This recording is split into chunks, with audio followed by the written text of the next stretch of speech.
नमस्कार साथियों, आप सभी का हमारे YouTube चैनल CDR में बहुत बहुत स्वागत है। दोस्तों, आज का क्वेश्चन बहुत इंपॉर्टेंट है और इसको बहुत ध्यान से पढ़िएगा। अपना टेंशन, अपना डिप्रेशन जो भी है सब बाहर छोड़ के अट्रैक्शन जो है इधर हमारे तरफ दीजिए। दोस्तों, आज का क्वेश्चन क्या, ध्यान देखिएगा। भारत में जीएसटी की आवश्यकता क्यों है? भारत में जीएसटी की आवश्यकता क्यों है? Why there is a need for GST in India? GST की नीड क्यों है? आवश्यकता क्यों पड़ रही? क्यों इनडायरेक्ट टैक्स से काम नहीं चला? क्यों एक्साइज ड्यूटी से काम नहीं चला? क्यों कस्टम ड्यूटी से काम नहीं चला? क्यों सेल टैक्स से काम चला? इतने टैक्स के होने के बावजूद जीएसटी क्यों आई? क्यों, क्या जरूरत है? तो ये आपके लिए जरूरी है और पेपर के लिए जरूरी है, क्योंकि आपको जानना बहुत जरूरी है। तो ध्यान देखिए, सबसे पहला पॉइंट जो है जीएसटी की आवश्यकता इसलिए पड़ी क्योंकि सीमलेस फ्लो ऑफ क्रेडिट। दोस्तों, हम जब उस समय टैक्स देते थे तो हमें पता नहीं चल पाता था कि हमारा क्रेडिट जो हमारा टैक्स है कितने भी जा रहा है, सेल्स उधर जा रहा है, कस्टम उधर जा रहा है, इधर एक्साइज ड्यूटी भी जा रहा है, तो हमें एक जो फ्लो था क्रेडिट का पता नहीं चला था कितना दे रहे हैं। दूसरा, निर्यात वृद्धि, हम एक्सपोर्ट कितना कर रहे थे, सेल्स कितना कर रहे थे, उस पर टैक्स जो लग रहा था बहुत ज्यादा था, जिसके बाद हम सेल नहीं कर पा रहे थे। अब अगर हमें टैक्स करना है, हम सबसे पहले क्या करेंगे, माल बनाएंगे तो क्या लग जाएगा, उस पर एक्साइज ड्यूटी लग जाएगा। फिर माल अगर खरीदेंगे कुछ रॉ मटेरियल, उस पर टैक्स लग जाएगा। फिर क्या आ जाएगा, सर्विस टैक्स, और आखिरी में जब सेल करते हैं तो लास्ट में आकर सेल्स टैक्स। तो इन चार टैक्स को देखते हुए एक व्यापारी क्या करेगा, एक व्यापारी डिमोटिवेट हो जाएगा। तो सरकार ने एक टैक्स लाकर, जीएसटी लाकर सबकी दुविधा का हल किया, और इससे क्या हुआ, एक मोटिवेशन मिला, और मोटिवेशन से क्या हुआ, एक्सपोर्ट में इंक्रीजिंग हुआ।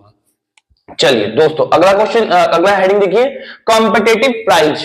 अब जब उस समय टैक्स लगता था तो जो छोटे लेवल पे प्रोडक्शन करते थे उनका कॉस्ट जो है उतना नहीं पड़ पा, लेकिन अब सबके लिए इक्वल जो है टैक्स रखा गया है, एक टैक्स जीएसटी रखा गया है। तो उससे क्या हो जा रहा है, एक जो प्राइस है वो कॉम्पिटिटिव हो जा रहा है, और जिससे मार्केट में लोगों को आसानी हो रही है। अगला हेडिंग क्या है, इंक्रीजेस इन रेवेन्यू। जब उस समय टैक्स लगता था तो कुछ पता नहीं चल पाता था कि कौन सा टैक्स कितना कलेक्शन हो रहा है, सब उसमें घुसखोरी और बेईमानी होती थी, चोरी होती थी। तो लेकिन जब से जीएसटी आया, एक टैक्स लगा है, तब से क्या हुआ, हमारे रेवेन्यू में भी क्या हो रहा है, इंक्रीजिंग हो रहा है। चलिए अगला हेडिंग देखिए, easy and straight forward tax structure, सरल एवं सीधा का ढांचा। अब इसमें क्या है, सिंपल सा स्ट्रक्चर है कि भाई हमें कोई भी गुड्स सेल करना है, परचेज करना है, तो हमें जीएसटी देना है, बस इतना है। जीएसटी में क्या, सीजीएसटी, एसजीएसटी, सिंपल सा फंडा है, कोई दिक्कत नहीं, कोई जो है प्रॉब्लम है, कोई टेंशन नहीं। उस समय क्या था, उस समय ये था कि भाई एक्साइज ड्यूटी दो, कस्टम ड्यूटी दो, सर्विस टैक्स दो, सेल टैक्स दो, फलान इनका अलग 1000 तरह का टैक्स देना पड़ता है। लेकिन इसमें क्या है, सिंपल फंडा, स्ट्रेट फॉरवर्ड जो यही है कि हमें जीएसटी देना है। और लास्ट वाला क्या है, बेनिफिट्स ऑफ जीएसटी। इसमें नीड में एक लास्ट पॉइंट ये भी कि बेनिफिट, हमारा जो लास्ट पॉइंट है वो है बेनिफिट्स ऑफ जीएसटी।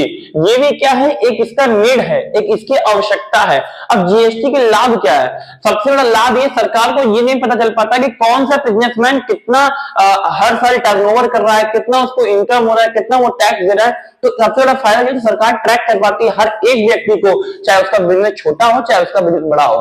दूसरा, ट्रांजैक्शन, सरकार के पास अब ये तो होता है ट्रांजैक्शन, सरकार के पास हर एक चीज का ट्रांजैक्शन रहता है कि ये इस व्यक्ति ने इतना ट्रांजैक्शन किया, इस व्यक्ति ने इतना ट्रांजैक्शन। सबसे बड़ा फायदा जीएसटी का ये हुआ। दूसरा, चोरी। एक समय था जब इनडायरेक्ट टैक्स चलता था, और इनडायरेक्ट टैक्स जब चलता था तो बिजनेसमैन क्या करते थे, चोरी करते थे, 100 नहीं करते थे। मतलब अगर माल 100 का बेचेंगे तो दिखाएंगे 80 का, 20 का वो अपने पास चोरी कर लिए। तो ये सबसे बड़ा फायदा ये हुआ कि चोरी जो हुआ वो कम हो गया। उसके बाद तीसरा, व्यापार की स्थिति। सरकार को यही समझ आता था कि किसी बिजनेसमैन की उसकी कंडीशन क्या है, कोई कंपनी चला रहा है तो उस कंपनी की क्या कंडीशन है, वो लॉस में कि प्रॉफिट में, कितना टैक्स दे रहा है, कितना वो टर्नओवर कर रहा है, ये सरकार की निगरानी में रहता है, और समय समय पर वो क्या है, अपने हिसाब से निरीक्षण भी कर सकती है। तो ये एक बहुत बड़ा बेनिफिट है जीएसटी के, कि वो हर एक बिजनेसमैन, हर एक कंपनी, हर एक छोटे छोटे व्यापारी को देख पा रही है और ट्रैक कर पा रही है। अगर कोई चोरी करने की कोशिश करे तो उसको चोरी करने रोक सके, क्योंकि ये जो पैसा है ये एक देश का है, एक भारत का है, और ये जीएसटी का पैसा एक ही जगह रहना चाहिए। अगर ये पैसा चोरी होता है तो कहीं ना कहीं हमारे हक की भी चोरी होती है। तो ये एक बहुत बड़ा फायदा है जीएसटी का। और ये ऐसे ही क्वेश्चन क्या आपके पेपर में एक बनने वाला है, हम बताएंगे नहीं कि लॉन्ग में आएगा कि शॉर्ट में। ये आप अपने तैयारी कीजिए, अगर तैयारी लॉन्ग की होगी तो आप शॉर्ट का भी लिख लेंगे, वेरी शॉर्ट का भी लिख लेंगे, और लॉन्ग का भी लिख लेंगे।